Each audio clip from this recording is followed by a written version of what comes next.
Hello and welcome to the program. I am Mary Kanu. Amid the current economic downturn in the country, the World Bank has revealed that about 13 million Nigerians would fall below the national poverty line by 2025. According to the Bretton Woods Institution, this is due to the country's population growth outpacing poverty reduction.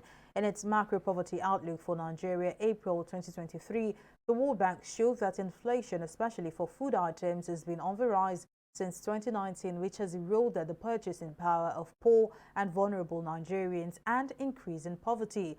Now, according to the institution, the increase in inflation resulted from higher global commodity prices, the sharp depreciation of the parallel market exchange rate, floods that impacted several states, and the monetization of the fiscal deficit.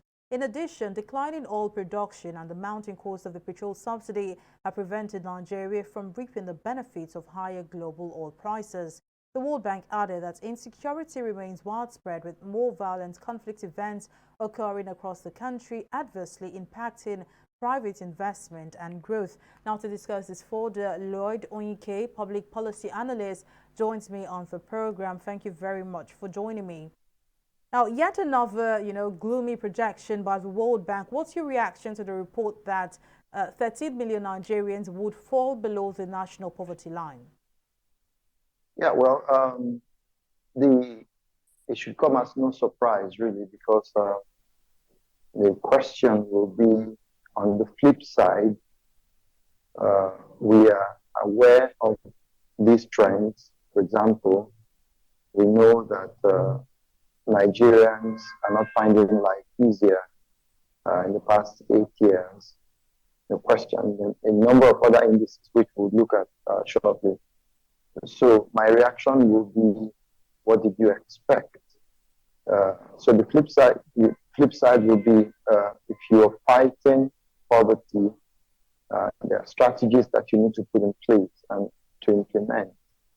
And so when you do not see those strategies being implemented, when you do not see these vehicles that should move the country population out of poverty being done by the government, it should come as no surprise that the World Bank is projecting that by 2025, 13 million more Nigerians, not 13 million Nigerians, but 13 million more Nigerians actually would have fallen below the poverty line. So it's no surprise. Now, one of the major reasons for the huge number is population growth, which the World Bank says is outpacing poverty reduction. Now, what would you say the government is not getting right in terms of management? All right. So for starters, I know that the government is hell-bent on doing a population census at this time when it's really curious. But you have to agree with me that population censuses are vehicles of economic growth. They go pari passu, they go hand in hand with economic planning. That's the word I was looking for. And so when you look at the history of Nigeria and population census, you find that there's a lot of issues fraught with the system. But let me just point out that it would be a surprise to anybody who is particular about economic growth, how that the last time we had a population census should be beyond 15 years now, if you remember. It should be about 2006, I think. I think that was the last population census that we had, if my memory is correct. And the data that we have, it's been about 15, 16, 17 years since we had the last population census. The question will be, by what statistics really have our governments hinged their policies over the years in terms of economic growth, economic planning? What indices have they used to determine, for example, housing issues, to determine also educational planning, for example, in a locality?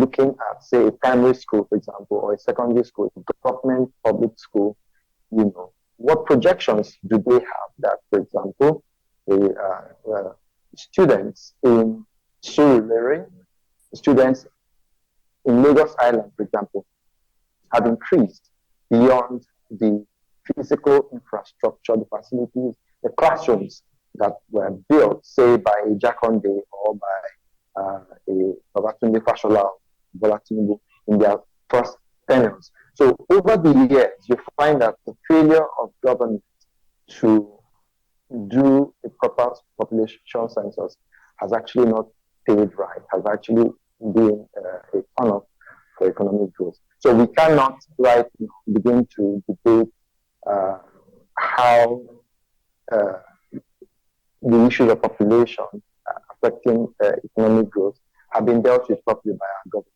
because really they haven't actually done the right person. We'll take a break here, but when we return, the program will continue. To stay with us.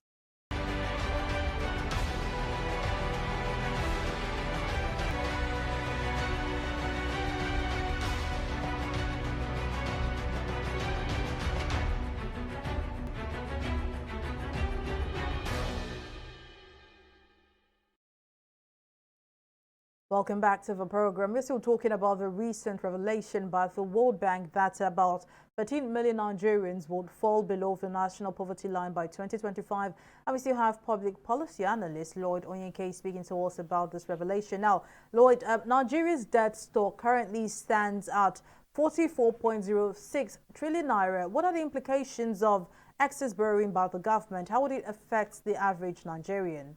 Well, the reality is that whereas right now our government is spending about 30% of the current fiscal program of government, the budget, spend about 29 point something, basically 30% of budget to service debts, right? You find that it's way much. Credit officers and analysts will say, well, as long as it's within 33.3% of your income, you're just fine. But when you really bring out a fiscal plan and break it down and look at what amount of this, what section of this is paying recurrent expenses, and what do you have left for capital expenditure, you find a large dissonance, a disparity in the figures. So the bottom line is that whereas the government is having to spend so much money to service our debt stock, to ensure that creditors are kept in abeyance and that they do not do a force majeure on our economy, the implication is that there's an erosion of funds that should have been used to invest in capital expenditure to provide infrastructure, build schools, build hospitals, and what have you, to better the lives of Nigerians. So what it means is that at the end of the day, Nigerians are worse off for it. The value and the benefit every Nigerian should have will be lost, because at the end of the day, the government is not able to meet its obligation to its citizens, the obligation to provide infrastructure, the obligation to provide, to ensure that the exchange rate is, manageable at a limit, especially for those who are into importation. And so the Naira struggles, weak as it is, the purchasing power drops below what it should be. So yes, people do the motions of I'm working, I'm doing business, but at the end of the day, they're not able to meet your needs because the cost of living has gone high. Now, still on the subject of borrowing, the federal government has secured a World Bank facility worth $800 million, which it says will be disbursed as cash transfers to about 50 million Nigerians who belong to the most vulnerable category in the society once petrol subsidy is removed. Do you think this is a move in the right direction? Well, I do not think so, and here are my reasons. So the question will be how much of that $800 million would get to individuals. First of all, I'm not questioning the authenticity of the government actually paying these funds to Nigerians. My question is, at the end of the day, if a citizen, or certain citizens, are paid 20,000 naira, for example, or even paid 100,000 naira, which I don't think will be afforded. Governments are likely to pay that much. But even if they pay 50,000 or 100,000, really, what benefit would that give Nigerians, whether business people?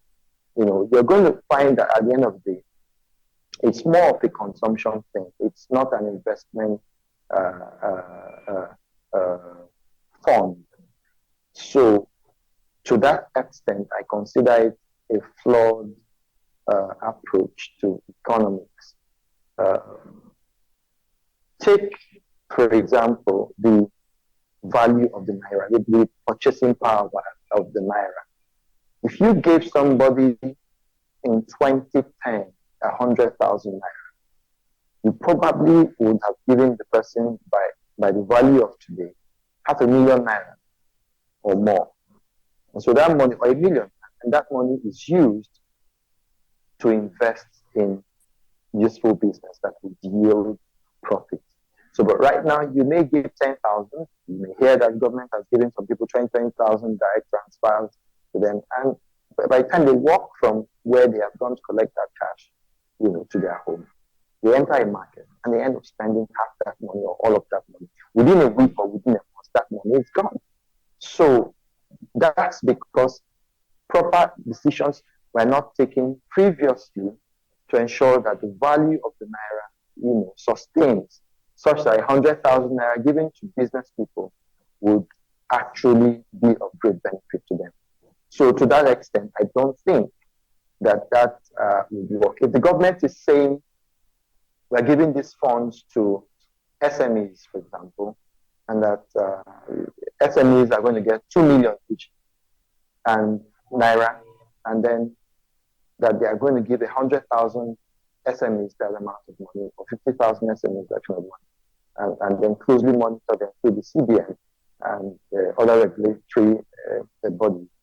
Then they are talking real time that the impact of that borrowing would be useful. So whether the subsidy is being removed, that we are sure now that the government is bent on taking out the subsidy, you'll find that there is overall lack of trust from Nigerians as to what the government will do by way of trying to cushion the effects of the removal of the subsidy. In the end, Nigerians generally see it as going back to square one. Now, finally, before I let you go, what steps do you think the incoming government must take, to avert the World Bank's projection? All right. So, for starters, you have to look at, it's not rocket science. If you come into an organization or a place where someone had occupied elsewhere, I think that one of the first things to do is to look at what the person has done. And it's very clear and evident to Nigerians the failures of the current government. The border closure is one of the things that the government shouldn't have ever ventured into. You knew you were going to close the importation of rice, and you never provided strong palliatives like stockpiling and ensuring that you have local production enough to meet the demands. So what happened was that Nigerians were thrown at the mercy of smugglers, who, of course, would hike prices, and that's how the price of rice and other commodities flew up. So the new government, can wait, actually look at what the current government has done, and veer away from them. For example, over borrowing so much to do, it's like using a bazooka to kill a mosquito. You borrow so much and the projects that you have involved your hands in doing are just minute, inflated figures in certain places. So we think that there has to gain public trust. The new administration must ensure that it doesn't just show motions of movement, activities. We're going to do this. We have this project. We have that project. But their actions should be indeed relatable projects that Nigerians can see. But one of the first things they have to do is to tackle the energy sector power and ensure that the epileptic power supply is sorted out ab initio by whatever means they have to do that. And when that happens, the next would be to ensure that the downstream sector, the petroleum sector, is also given a lift. There's a lot of brickbats, a lot of denials, counterclaims, and charges between the NNPC and their subsidiaries, their books, what they project, and the actual, the smuggling of petroleum products. There's a lot of corruption, very obvious from all indication. So the new administration must make sure that they win public trust by being transparent. Where such state-owned enterprises like the NNPC and their subsidiaries have failed, they have to look at whether they are going to privatize them, whether they are going to clean up the management and the system of these state-owned enterprises. Ultimately, also, the government has to ensure that their outlook towards elections with altruistic value to ensure that they gain back the trust of Nigerians, because right now a lot of Nigerians are bereft of hope as per the future of elections in this country. So the economy on one hand, the politics on the other hand. But the final word I'm going to leave as advice to the new administration would be to get technocrats involved in the administration of the economy, and not just to use ministerial positions to pay back political associates. Well, Lloyd Onyike, public policy analyst, thank you very much for your time and your insight. But that's how much we can take on this edition of the program. Thank you for watching. I am Mary Kanu. Bye for now.